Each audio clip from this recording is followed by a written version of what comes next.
Memasak itu mudah sekali.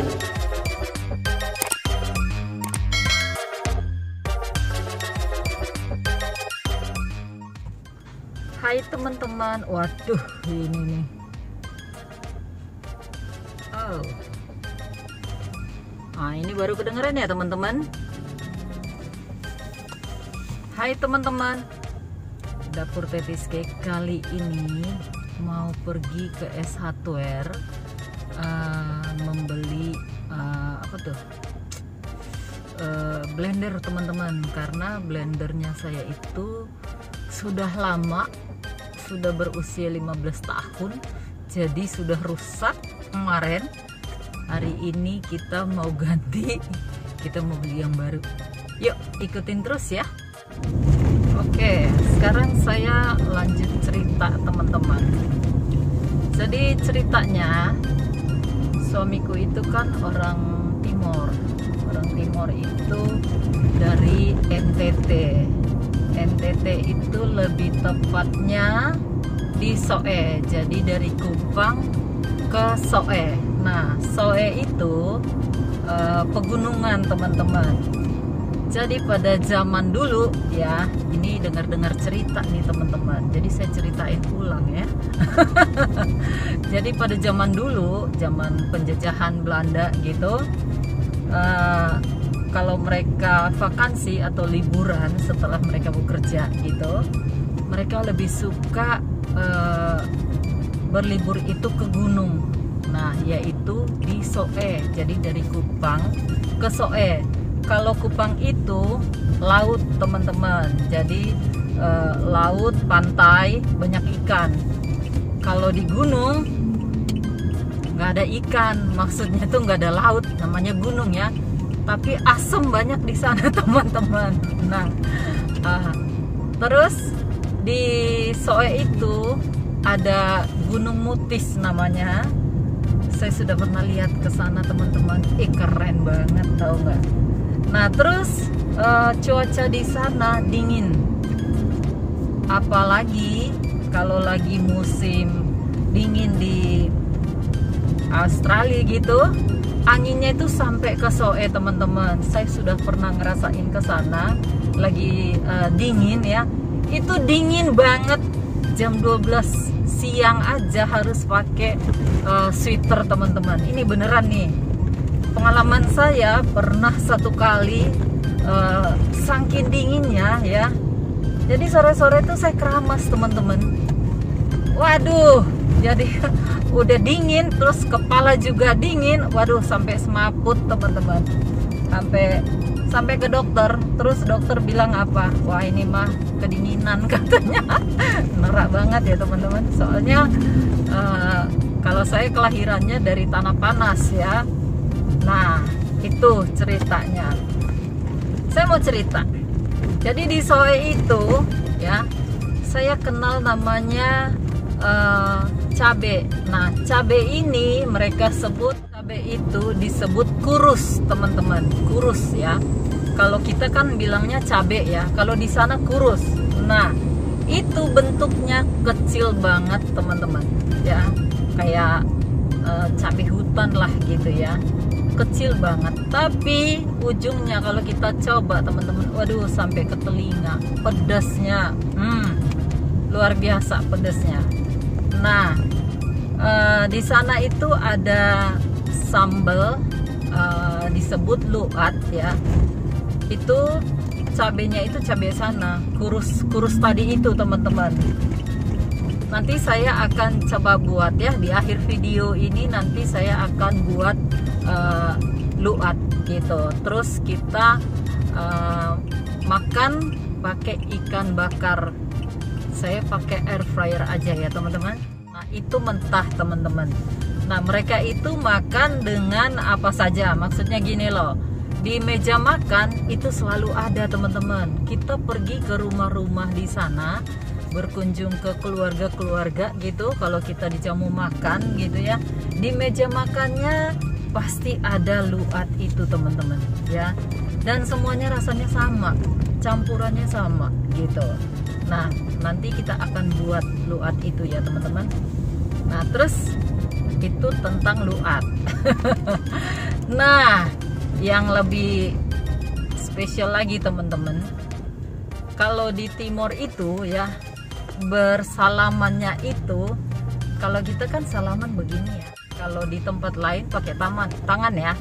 Contohnya kalau di Sumatera gitu ya, salaman begini dengan gini, oras gitu kan, terus pakai disimpan di hati teman-teman gitu ya, jadi salamnya itu diterima di hati gitu kan. Kalau di Timor pakai hidung teman-teman, jadi kalau ketemu kita pegang pundak gitu ya, dengan saudara gitu ya, terus atau kerabat gitu, kita bersentuhan hidung, terus hidungnya diginiin, gitu teman-teman. Nah buat saya sesuatu yang baru ya teman-teman, tapi karena budayanya seperti itu ya kan, istri yang baik gitu ya, saya istri yang baik loh teman-teman. Jadi harus bisa menyesuaikan. Suami saya udah wanti-wanti gitu, di sana itu bersalamannya pakai hidung ya katanya. Terus saya bilang, hah? Terus dia praktekkan, diajarin seperti ini katanya gitu kan. Terus saya bilang, siapa-siapa aja yang yang dicium begitu gitu. Terus maksud saya, adakah yang bersalaman, bisakah bersalaman tangan gitu kan? Terus dia bilang semua katanya, karena semua itu saudara katanya teman-teman. Waduh, jadi ya saya coba lagi tuh ya, beneran nih teman-teman. Jadi waktu saya pulang pertama kali itu, opa meninggal. Nah kalau opa meninggal berarti kan sesepuh di sana teman-teman, saudara sepupu apa kan banyak. Karena Soe itu kota kecil, kita tinggal di sana, jadi semua itu sudah seperti saudara teman-teman, saudara, kerabat semuanya gitu. Jadi waktu opa meninggal itu, yang datang itu, yang melayat itu banyak sekali teman-teman. Jadi kalau kita kan berbaris gitu, nah ya kita juga kan disalamin kan teman-teman gitu kan. Nah semuanya itu cium hidung teman-teman begini, mau itu dari mana kayak pokoknya semuanya. Jadi saya itu teman-teman, saya kasih tahu ya, saya itu orang Batak ya, pemecah rekor, walaupun tidak tercatat di Muri. Pemecah rekor mencium hidung terbanyak dalam satu hari teman-teman. Sampai ratusan orang teman-teman, kebayangkan gitu kan. Jadi itu yang terjadi teman-teman, pengalaman luar biasa buat saya gitu. Jadi kesininya itu sudah seperti itu gitu teman-teman. Saya ketawa teman-teman.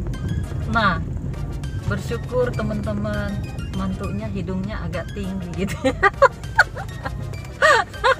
Agak mancung dikit tuh ya teman-teman. Nah jadi punya hidung begini gitu, puji Tuhan teman-teman. Nah terus waktu jadi opa ini ya orang pendoa teman-teman, orang gila, orang yang sakit jiwa gitu, nanti dipanggil ke rumahnya gitu ya, terus didoain, dikasih makan, disuruh cabut-cabutin rumput di taman, terus diajak ngomong kayak begitu, dan bisa sembuh teman-teman, sembuh. Nah jadi kan bukan hanya satu, ada beberapa teman-teman ya kan. Ini masalah cium hidung teman-teman ya. Jadi dari depan kita lihat tuh ya, terus aku lihat gitu, waduh kayaknya nih orang gila gitu ya. Ada yang masih gila lah gitu ya, masih di jalanan gitu.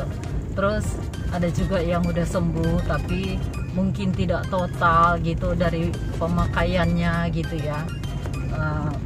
Kira-kira begitulah teman-teman, bisa bayangkan lah gitu kan. Nah dari ini saya udah lihat gitu kan, terus saya tanya gitu kan, itu siapa kan gitu kan. Terus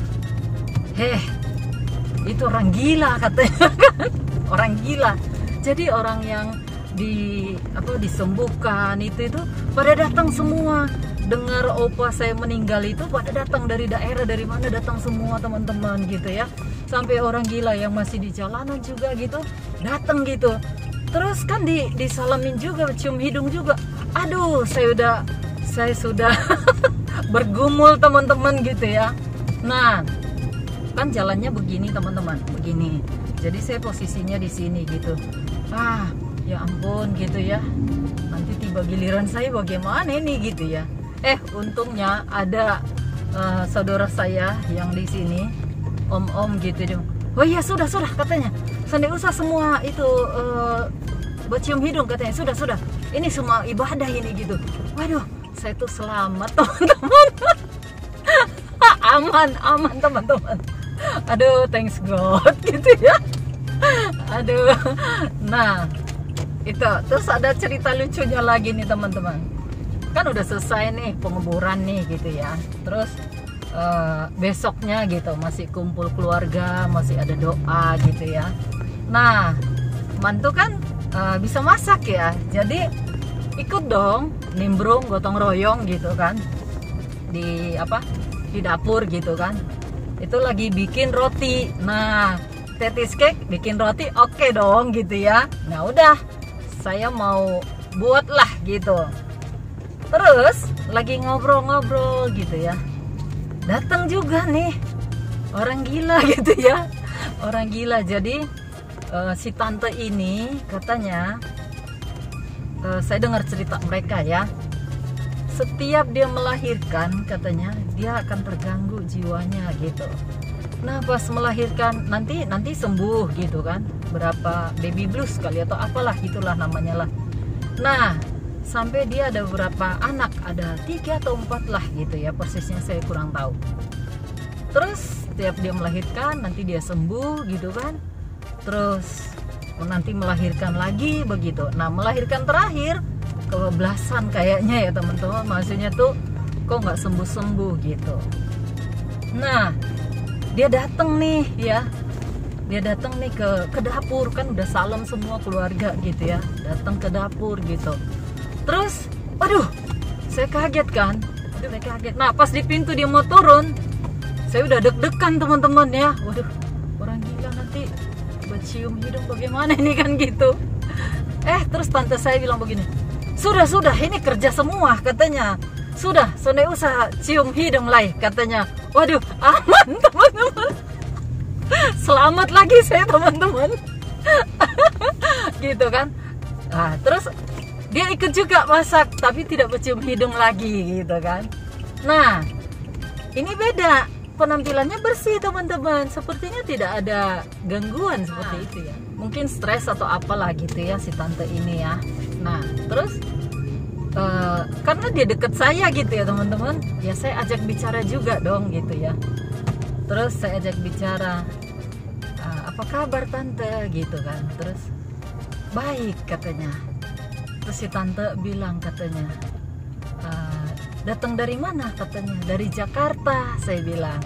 Terus si tante bilang katanya, saya pernah tinggal di Jakarta. Sambil masak nih ya teman-teman, sambil bikin roti gitu, sama ada tante-tante yang lain gitu kan. Terus katanya, saya pernah tinggal di Jakarta katanya. Terus saya bilang, saya Jakarta. Langsung aja dia bilang katanya, saya pernah tinggal di Jakarta, saya ada di Rawamangun gitu kan. Saya terkejut teman-teman, karena waktu itu saya pernah tinggal di Rawamangun. Oh gitu tante, saya bilang. Terus, oh bagus lah. Tapi karena tante-tante sudah bilang agak stres gitu, saya nggak lanjutin gitu kan.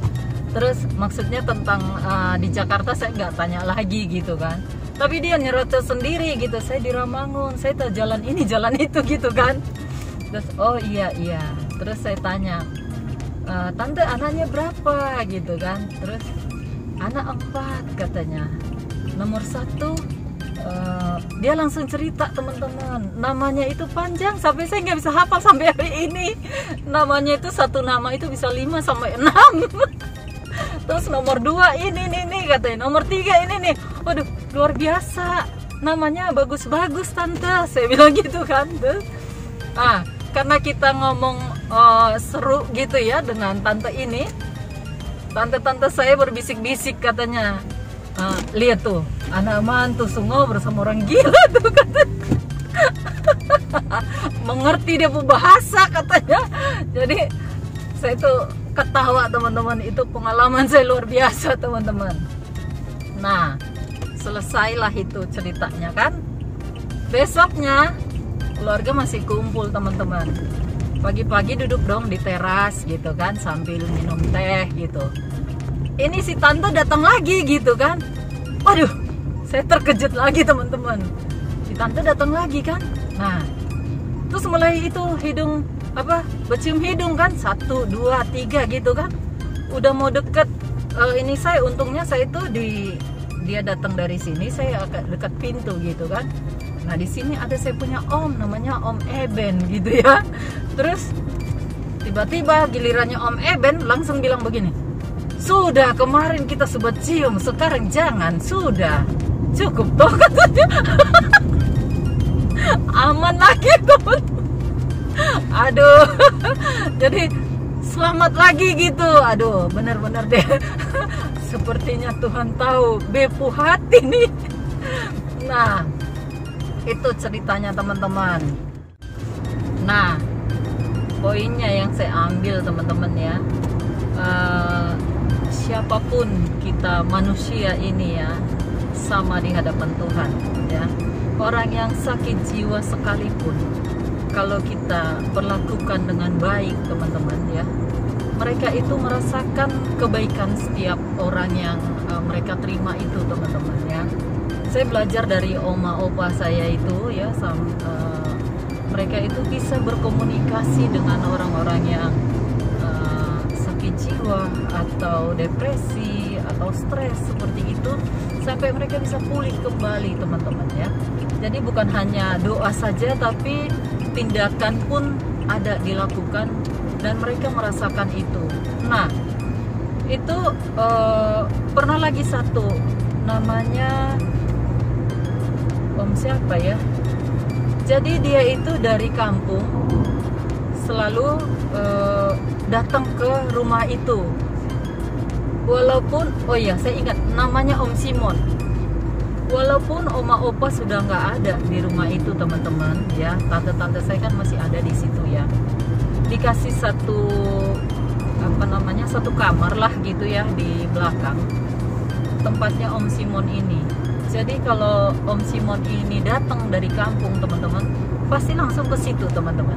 Nah, Om Simon ini sebenarnya punya keluarga ya, dan di daerah kalau dibilang dia masih bisa makan lah gitu ya, keluarganya juga.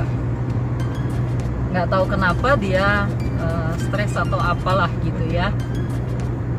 Nah akhirnya oma saya doain gitu, jadi baik gitu. Jadi keluarga kami itu dilindungin gitu teman-teman. Om tante semua tuh dilindungin sama Om Simon ini gitu.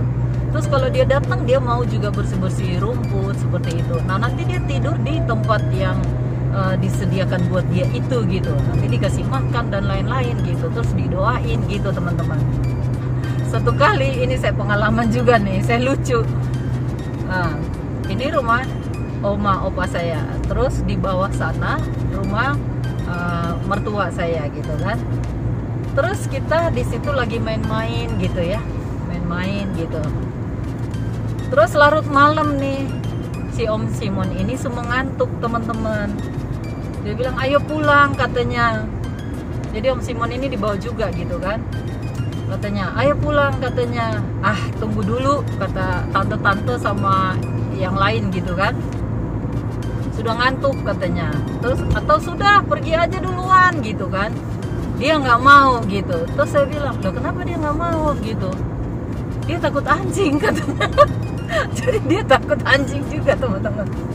Saya pikir orang stres gitu lurus aja semua gitu, diterabas aja gitu. Ternyata Om Simon juga takut anjing gitu. Terus saya tuh kasihan gitu kan. Saya bilang sudah bubar sudah gitu kan, pergilah, kasihan Om Simon, saya bilang gitu. Terus itu anak-anak yang tinggal di rumah katanya. Wih katanya, kasihan Om Simon katanya, ketong lagi main-main begini harus antar tuh Om Simon. Ya ampun, kalau saya bisa antar, saya antar loh teman-teman gitu. Nah, itu tentang Om Simon. Aku bisa cerita begini karena yang setir suamiku teman-teman. Jadi dia dengerin tuh, saya nggak gosip loh. Nah, kita mundur ke belakang teman-teman. Jadi waktu saya masih belum menikah, bertemu dengan tante gitu ya, terus sesaudara dari timur sana teman-teman. Mereka itu suka pakai bahasa timur lah dibilang, tapi bahasa timurnya itu bahasa pasaran gitu ya, bukan bahasa yang sesungguhnya bahasa daerah gitu. Tapi walaupun begitu kadang-kadang saya nggak ngerti gitu kan. Jadi kalau mereka ngobrol kayak begitu, saya suka tanya ke suami saya bilang artinya apa, ngomong apa gitu kan. Langsung itu tante-tante saya itu bilang katanya, jangan kasih tahu katanya. Jangan kasih tahu katanya, biar dia pikir sendiri katanya. Ya ampun. Coba teman-teman kalau digituin. Nah, loh, saya langsung kaget teman-teman gitu kan. Kok kenapa gitu kan? Biar tahu sendiri katanya gitu. Katanya mau jadi keluarga katanya gitu kan. Ya harus tahu bahasanya juga dong katanya. Waduh. Akhirnya apa? Saya benar-benar mau belajar teman-teman ya. Nah, kalau sekarang beta bisa omong dendong gitu ya. Ngomongnya gitu teman-teman. Saya sudah bisa bicara langsung dengan mereka gitu. Nah teman-teman, di Soe itu di gunung ya, terus banyak bebatuan gitu. Tapi meskipun seperti itu teman-teman, kalau saya dengar cerita dari suami saya dan keluarga, pada zaman itu ya, itu apel juga tumbuh di sana dengan subur, dengan bagus teman-teman ya. Terus jeruk saya masih sempat makan itu jeruknya. Jadi waktu itu bapak mertua datang ke Jakarta, saya dikasih teman-teman 1 dus begitu. Jadi saya bawa ke kosan saya gitu, saya buka. Nah saya kosnya tuh dari rumah ini yang paling depan gitu. Jadi waktu saya buka itu teman-teman, langsung teman-teman yang lain itu keluar dari kamar masing-masing. Kok bawa jeruk, siapa sih yang makan jeruk gitu, sampai sebegitunya teman-teman ya. Kok harum banget katanya, siapa sih gitu. Waduh, akhirnya saya nggak bisa sembunyikan teman-teman, akhirnya saya bagi-bagi semua teman-temanku ngerasain itu gitu. Mungkin sampai hari ini juga masih ada teman-teman.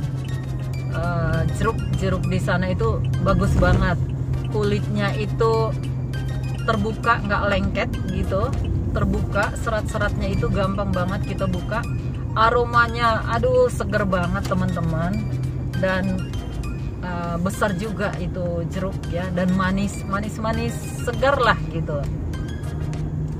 Terus apukat juga teman-teman, di sana itu gede-gede dan kuning, enak banget deh pokoknya.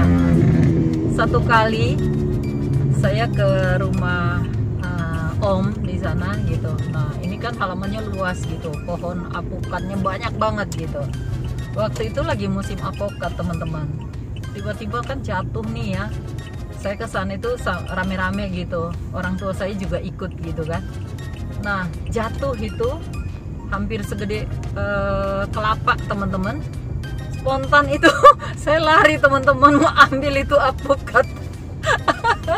Nah saya ambil gitu kan, terus mama saya juga kaget ngelihatnya bagus banget gitu ya.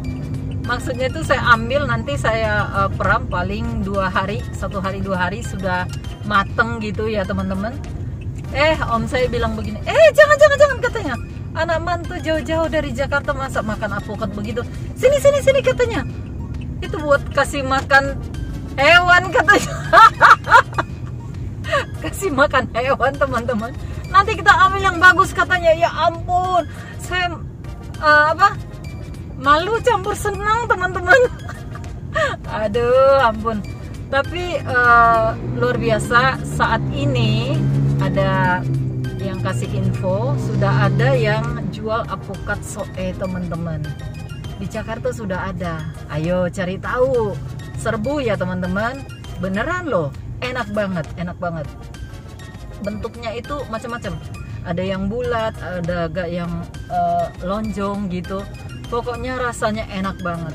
Nah, pernah lagi saya explore ke pasar. Nah, ke pasarnya di Soe sana teman-teman. Jadi jual pisang itu bukan dipotong-potong sesisir begitu teman-teman, tapi setandan ya, kita bilang setandan gitu. Nah, kita udah sampai nih teman-teman.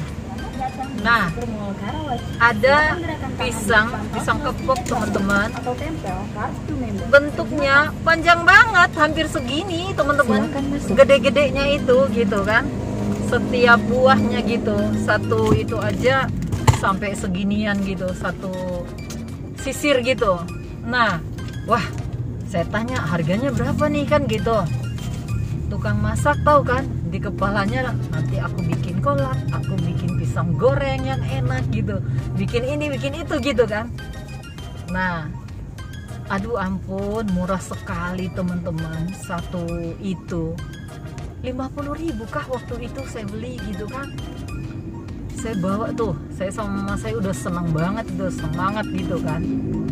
Saya bikinlah itu, kan masih pagi-pagi nih ceritanya. Saya bikinlah itu pisang goreng gitu kan, bikin di baskom gitu. Mereka pasti senang nih gitu ya.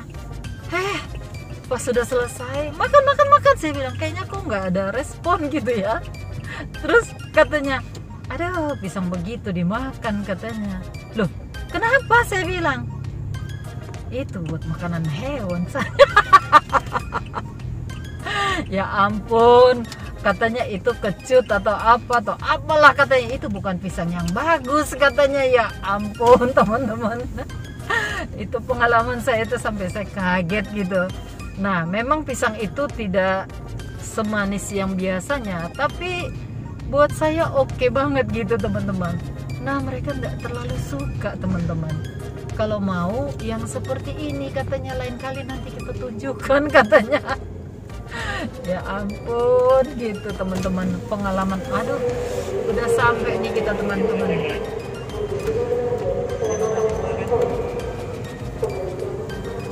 Oke, itu saja sekelumit cerita saya. Semoga ada hal yang dipetik teman-teman.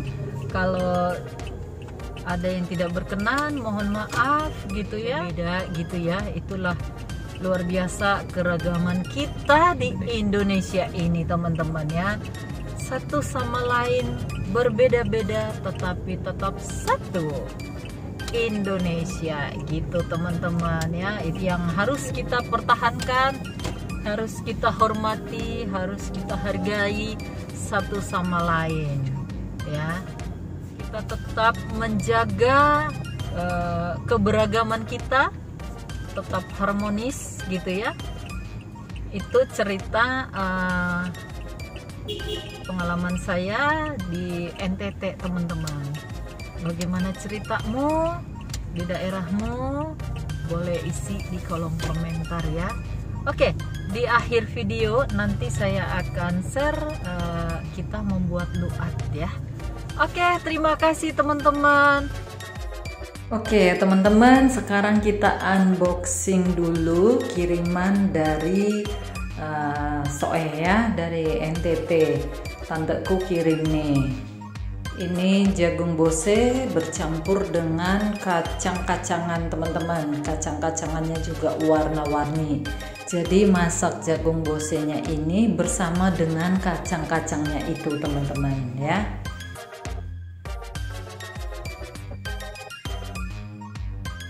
Nah, ini cabai yang saya maksud teman-teman. Jadi kecil-kecil sekali. Gigit ujungnya aja luar biasa pedesnya. Nah, lihat tuh teman-teman. Jadi kecil banget ya. Oke, ini jagungnya saya udah packing. Ini kacang-kacangnya.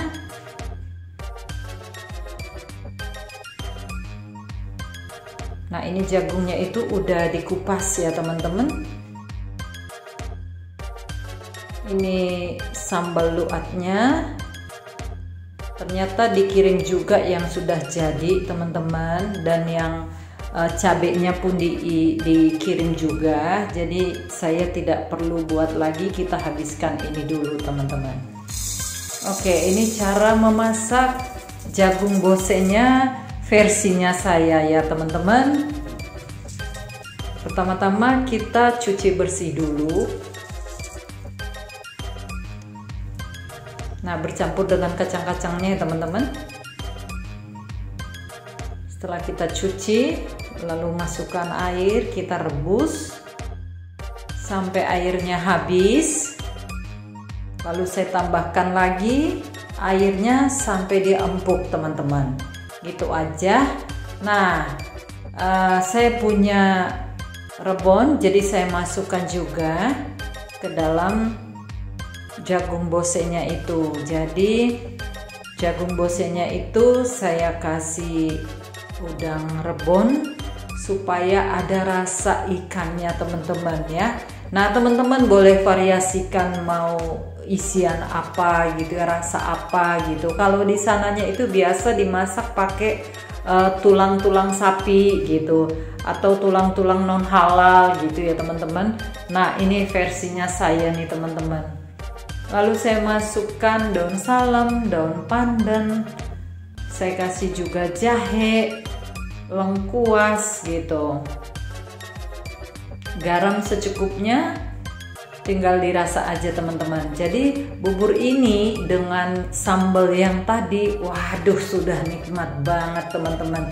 Dan makan ini kenyangnya itu tahan lama teman-teman. Tapi bukan berarti makan ini terus nggak usah makan seharian ya, enggak juga gitu ya.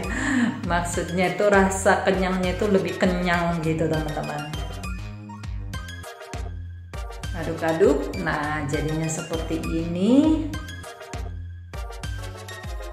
Saya masukkan karanya saya simpan di kulkas teman-teman, jadi dia agak beku ya. Nah, saya kasih 2 sendok makan.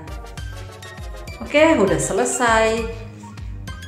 Nah, ini dia teman-teman, kita tambahkan luat ke jagung bosenya. Nikmat banget teman-teman ya.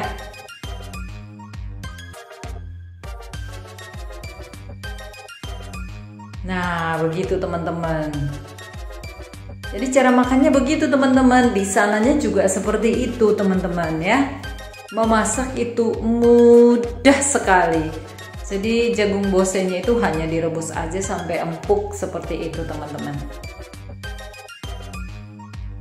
Mari kita makan.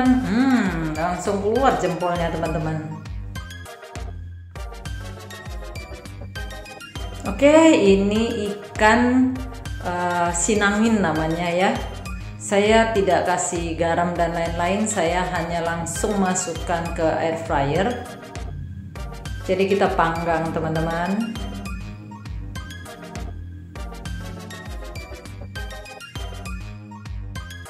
Udah jadi tuh. Lalu kita angkat.